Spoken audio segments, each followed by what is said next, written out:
अस्सलाम वालेकुम dear students. तो आज का जो हमारा टॉपिक है वो है ऑर्गेनाइजेशनल स्ट्रक्चर। ऑर्गेनाइजेशनल स्ट्रक्चर क्या होता है? हर एक ऑर्गेनाइजेशन का एक स्ट्रक्चर होता है। एवरी ऑर्गेनाइजेशन वेदर बिग और स्मॉल नीड्स ऑर्गेनाइजेशनल डिजाइन और स्ट्रक्चर। कोई भी ऑर्गेनाइजेशन, चाहे ऑर्गेनाइजेशन छोटी हो या ऑर्गेनाइजेशन बड़ी हो, उसको क्या ज़रूरत होती है? एक ऑर्गेनाइजेशनल डिज़ाइन की और स्ट्रक्चर की। जब तक उसको एक ऑर्गेनाइजेशनल डिज़ाइन नहीं होगा, एक ऑर्गेनाइजेशनल स्ट्रक्चर, प्रॉपर स्ट्रक्चर नहीं होगा, तब तक वो एक सक्सेसफुल ऑर्गेनाइजेशन नहीं बन जाएगी। अब ऑर्गेनाइजेशनल डिज़ाइन स्ट्रक्चर क्या होता है? It's a format system through which a retail firm assigns tasks, functions, policies, responsibilities and rewards to achieve goals and satisfy the needs of target market. ये एक system होता है जिसके थ्रू एक retail firm जो होती है, एक ऑर्गेनाइजेशन जो होती है, वो डिफरेंट टास्क जो होती है कंपनीज ये अपने एम्प्लॉयज़ को देते हैं। हर किसी एम्प्लॉय को अपना अपना टास्क जो है असाइन किया जाता है।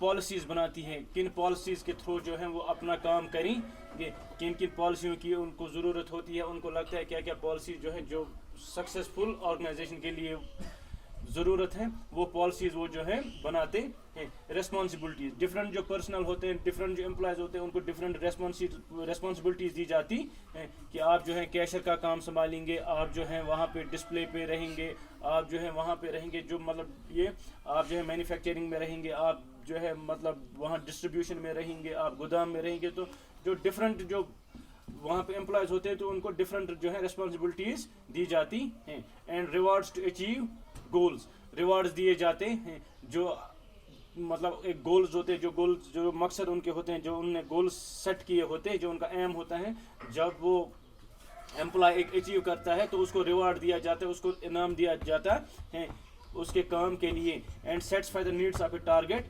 मार्केट, और जो टारगेट मार्केट होता है, जिन्होंने एक टारगेट रखा होता है कि हमने जो है ये बनाया है, ये पीस जो है हमें मार्केट में फॉर एग्जांपल एक हफ्ते में 500 पीस निकलने चाहिए, ये वाले प्रोडक्ट हमारे एक हफ्ते में 200 निकलने चाहिए। तो जो इनका एक टारगेट मार्केट होता है, जब वो भी ये अचीव करते हैं तो उनके लिए जो है कस्टमर्स को, ये अपने एम्प्लॉयज़ को वो रिवार्ड करते हैं। फिर guidelines for organisational structure. Guidelines, किन गाइडलाइंस की ज़रूरत है एक ऑर्गेनाइजेशनल स्ट्रक्चर के लिए?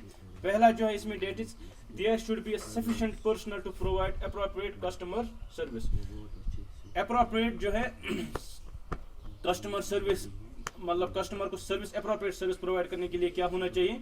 There should be sufficient personnel, बराबर जो है सफिशिएंट आदमी होने चाहिए, प्रॉपर जो है एम्प्लॉयज होने चाहिए जिनसे एक कस्टमर को अप्रोप्रिएट जो है सर्विस मिले। मींस कि कम वहाँ पे जो है नहीं होने चाहिए। अगर से कि यहाँ पे आउटलेट में या ऑर्गेनाइजेशन में 10 आदमियों की ज़रूरत थी तो 5 ही थे, तो जो है वो कस्टमर को प्रॉपरली हैंडल नहीं कर पाएंगे, उससे क्या है कस्टमर पे गलत इम्पैक्ट पड़ सकता है। इंस्टीट्यूट क्या होना चाहिए? सफिशिएंट पर्सनल होना चाहिए, उतना मैन पावर हमारे पास होना चाहिए जिससे जो है हम कस्टमर को प्रॉपर सर्विस, सफिशिएंट जो है मैन पावर होना चाहिए जिससे हम कस्टमर को प्रॉपर सर्विस प्रोवाइड करें। दूसरा जो है फिर वो है पर्सनल शुड बी नॉलेजेबल।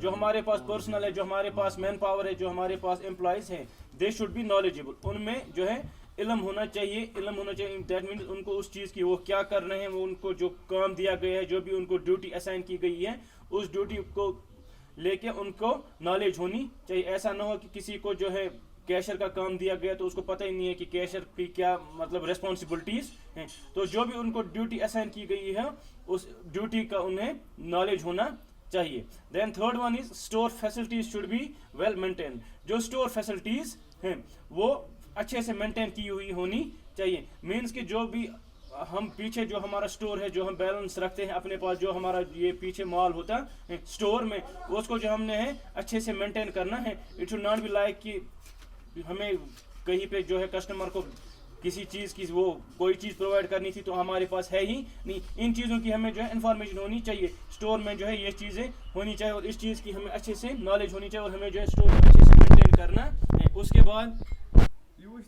फिर नीड ऑफ एम्प्लॉयज़ है। नीड ऑफ एम्प्लॉयज़ में जो है पहला है ऑर्डरली प्रमोशन प्रोग्राम। जो एम्प्लॉयज़ हैं उनको वो कैसे अच्छे से जो है काम करेंगे, उनके लिए क्या है ऑर्डरली प्रमोशन प्रोग्राम रखना है कि उस कस्टमर को कब जो है हमें प्रमोशन देनी है, किस एम्प्लॉय को हमें कब प्रमोशन देनी है। हमें जो है एम्प्लॉय का देखना है, उसका वर्क रिकॉर्ड देखना है, उसका काम का वो देखना है कैसे वो अपना काम करता है, कितनी सिंसियरिटी के साथ अपना काम करता है वो। उस हिसाब से जो है हमें उसको प्रमोशन देना है। उसके बाद है employee participation in decision making. जब भी किसी फर्म की, किसी ऑर्गेनाइजेशन की कोई डिसीजन मेकिंग हो, कोई वो डिसीजन ले रहे हैं, तो उसमें जो एम्प्लॉयज की पार्टिसिपेशन ज़रूरी है। हर कोई जो है एम्प्लॉय अपनी राय देगा, कोई एम्प्लॉय जो है अपना पॉइंट ऑफ व्यू जो है सामने रखेगा। उससे जो एक फ्रेंडली एटमॉस्फेयर रहता है और वो एक ऑर्गेनाइजेशन की अच्छी मतलब उससे मतलब एक ऑर्गेनाइजेशन अच्छे से रन करती है। उसमें जो माहौल होता है वो फ्रेंडली माहौल बनता है। तो इसलिए जो है हर किसी एम्प्लॉय को एक हक होना चाहिए to put forward his point of view. उसके बाद जो है हमारा फिर है फैक्टर्स इन्फ्लुएंसिंग ऑर्गेनाइजेशनल स्ट्रक्चर। किन किन फैक्टर्स का जो है एक ऑर्गेनाइजेशन पर, एक ऑर्गेनाइजेशनल स्ट्रक्चर पर इन्फ्लुएंस होता है। पहला जो है scope and scale of operation. Scope and scale of operation, हम किस तरह का ऑपरेशन करते हैं, regional, local, national, international. For example से अगर हम रीजनल देखेंगे तो हम देखेंगे कि रीजनल हमारे आसपास में कैसा जो है प्रोडक्ट्स, कैसे प्रोडक्ट्स चलेंगे, किन किन प्रोडक्ट्स की जो है ज़्यादा वो हम सेल कर सकते हैं उस हिसाब से। अगर हम नेशनली जाएंगे तो हम देखेंगे डेमोग्राफिक के हिसाब से, किस हिसाब की पॉपुलेशन है, कितनी पॉपुलेशन है, फिर वो पॉपुलेशन जो है वो कौन से चीज़, कौन से ब्रांड्स यूज़ करते हैं। तो उस हिसाब से जो हम अपने ऑर्गेनाइजेशन में चीज़ें रखेंगे, उस हिसाब से हम अपना ऑर्गेनाइजेशन जो है उसके जो है गोल सेट करेंगे। दूसरा फिर है इसमें types and nature of products sold. किस किस्म के प्रोडक्ट, इसमें भी types and nature of products sold, ये भी वही है, टाइप्स किस किस्म के प्रोडक्ट्स हैं और उनका नेचर कैसा है, वो जो हम देखेंगे। हमारे जो आसपास में जो लोग रहते हैं, जो आबादी है, उनके हिसाब से उनका जो है मतलब जो खरीदने का, परचेज करने का प्रोडक्ट्स का उनका कैसा है, ये उस हिसाब से जो है अपने प्रोडक्ट्स रखने हैं। Types of departmentalisation, product wise और लोकेशन वाइज। यहाँ भी हमको देखना है प्रोडक्ट वाइज और लोकेशन वाइज किस किस्म के जो है प्रोडक्ट्स हम कस्टमर्स को प्रोवाइड करेंगे, उस हिसाब से हमें देखना है। पहले लोकेशन, वहाँ के लोग जो हैं उनको मतलब लगाने का से, अगर उनके कपड़े लगाने का कोई वो देखना है हमें ढंग, वो कैसा है, वो कैसी चीज़ें जो है, क्या वो अच्छे ब्रांड्स लगाते हैं, क्या वो लोकल प्रोडक्ट्स लगाते हैं, वो देखना है। Organisational structure varies from one retailer to another. ये जो ऑर्गेनाइजेशनल स्ट्रक्चर होता है हर किसी रिटेल शोरूम का या हर किसी ऑर्गेनाइजेशन का वेरी करता है। किसी शोरूम का, किसी रिटेल आउटलेट का एक किस्म का होता है ये स्ट्रक्चर, अगर हम फिर देखेंगे तो दूसरे ऑर्गेनाइजेशन का एक अलग किस्म का होता है। तो आज इतना ही है, कल इंशाल्लाह हम इस टॉपिक को आगे कंटिन्यू करेंगे।